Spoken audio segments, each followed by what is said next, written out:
I'm gonna pull some of these Egyptian walking onions up here before they get completely lost in the weeds, and try to cure some of these. Show people how we can try to cure some of these onions. The Egyptian walking onions. They like to walk, I tell you they do.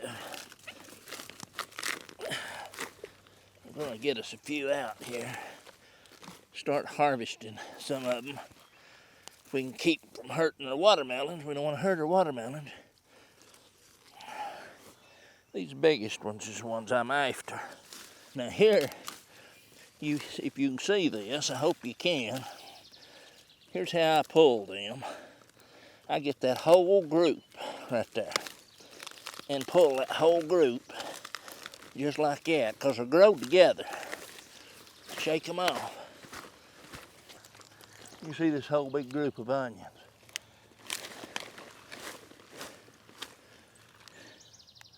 These is the ones we're going to save. Start saving them and drying them. Let me pull these right here while I'm at it. There's one thing about it. You see them.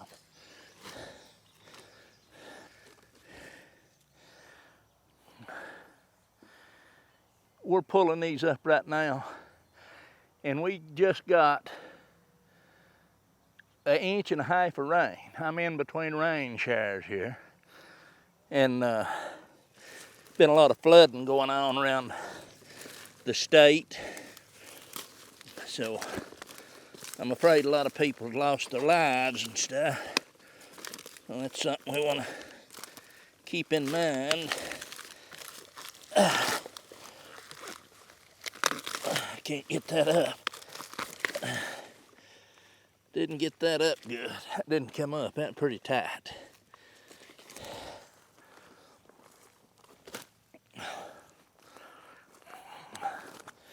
I'll see if I can't pull them out.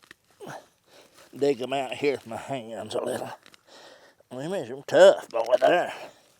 They don't want to give up. They ain't got much of a choice. We're going to make them give it up. That's good enough.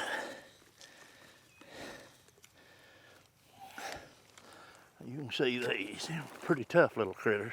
Pretty good size Egyptian walking onions.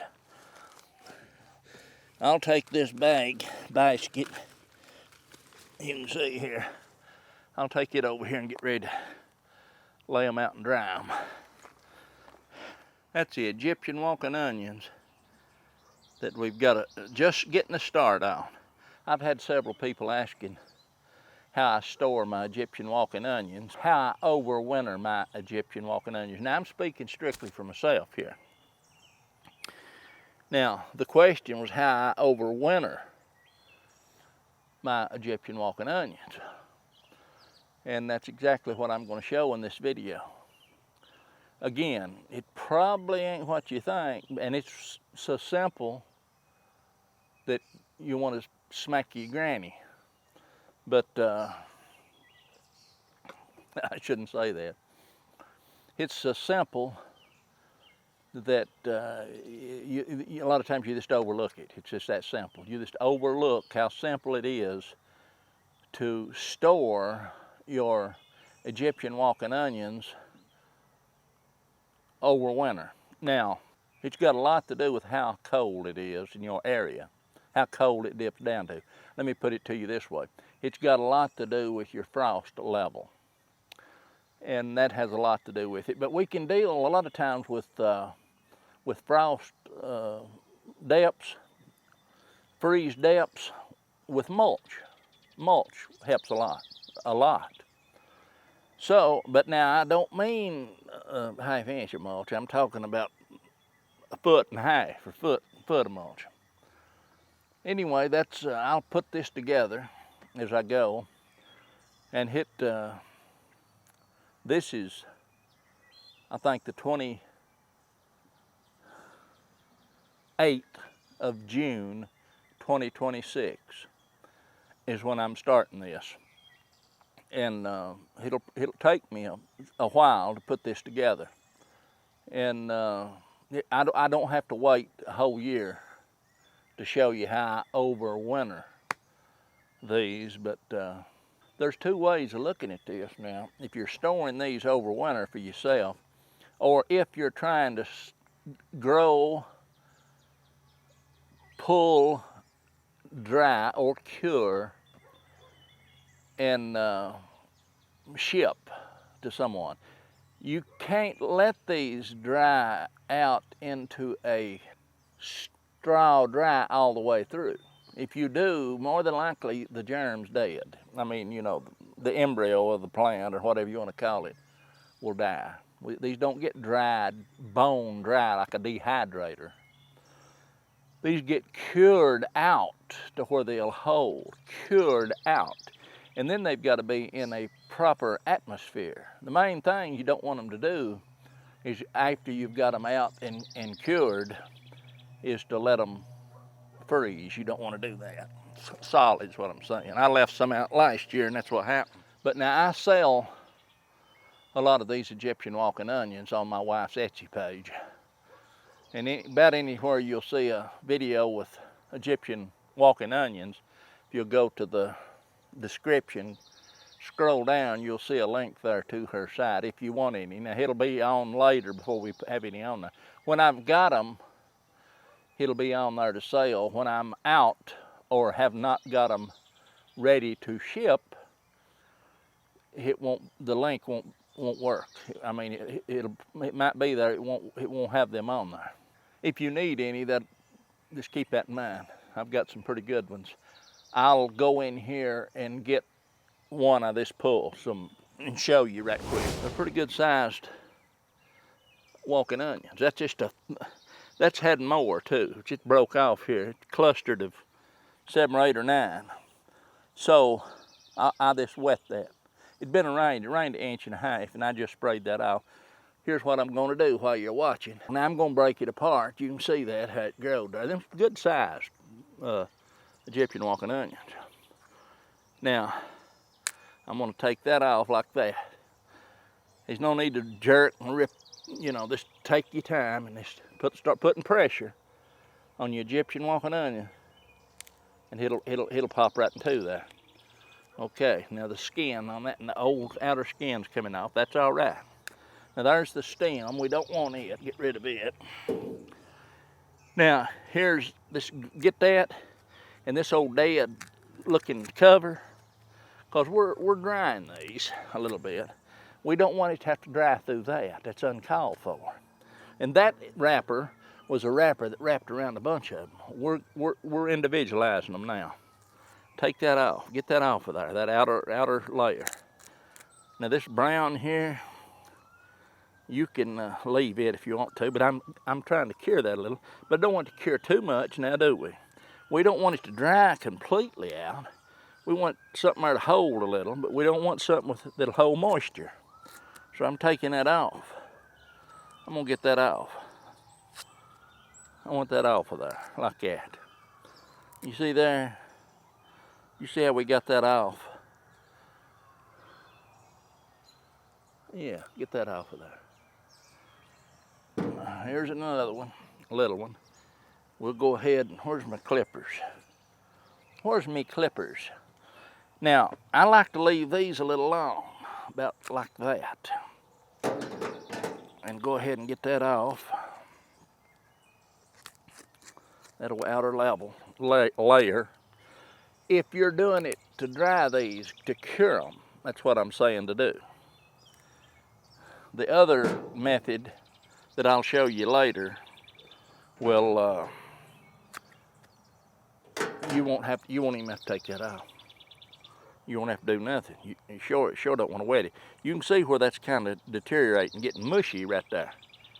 And that's what we're trying to get away from. So what we're going to do is we're going to get that off of there. Because that will just keep eating into that onion, and it will destroy that onion.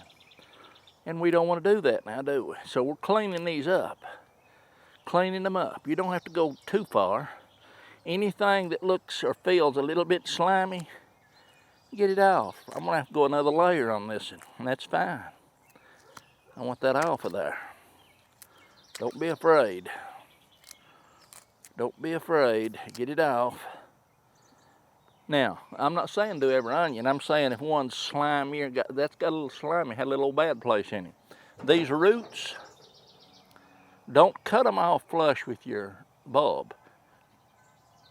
Trim them down ½ inch or so. Trim them down there a little. Okay, let me get my water hose where I'll rinse them off. I'm gonna rinse that off, especially that one had that slimy feel to it. I'll tell you what, yeah, there we go, there we go, there it goes. Just had a skin on it, needed to come off. That slimy feel off of there. We don't want it. No, sir. There we go. Now, these is ones that I'd lay out to sell. Look what an Egyptian walking onion bulb. Now, them's good size. They're good size. While I'm at it, I'll run in here right now and I'll get some of the top sets and show you them right quick. I'll go ahead and rinse these too. Now here's the top sets that come off the top of one of them onions. Take them apart. Just pull that center out. Take these best top sets off. We just want to work them till they come loose. Like that. Any green that's left down there at the root area, get it out. Now, you can, these is ready to set right here if you wanted to set these. But here's, I'll show you what I do. I take that and I cut that right there. And I cut that right there. Oh, on these up ½ inch or so. And right there, cut that out. Because them's already trying to sprout. We want to stop that. That's the deal with drying them. If you just leave them, these will start growing out here and they'll start pulling nutrients from it. You don't want that to happen right now. If you're going to sell these, is what I'm saying. So you want to take these little sets and manicure them down to about like that. Now, here is the biggest set of the bunch, and here's I call these the grandparents and these the babies. Let's get this started. You seen us lay them in there, and that's just two or three clumps. That garden's all the way across through there. I might make this a little series of these Egyptian walking onions. I might make 2 or 3 sections of it. Part 1, part 2, and part 3, so. It'll be how to cure and store Egyptian walking onions, something like that. And then it'll be part 1, and then part 2, and part 3. So that's about it today. I'll catch you on the next video. We'll try to get this Egyptian walking onion little mini series started. And maybe that'll answer a few questions for some people that's been asking. See you on the next one.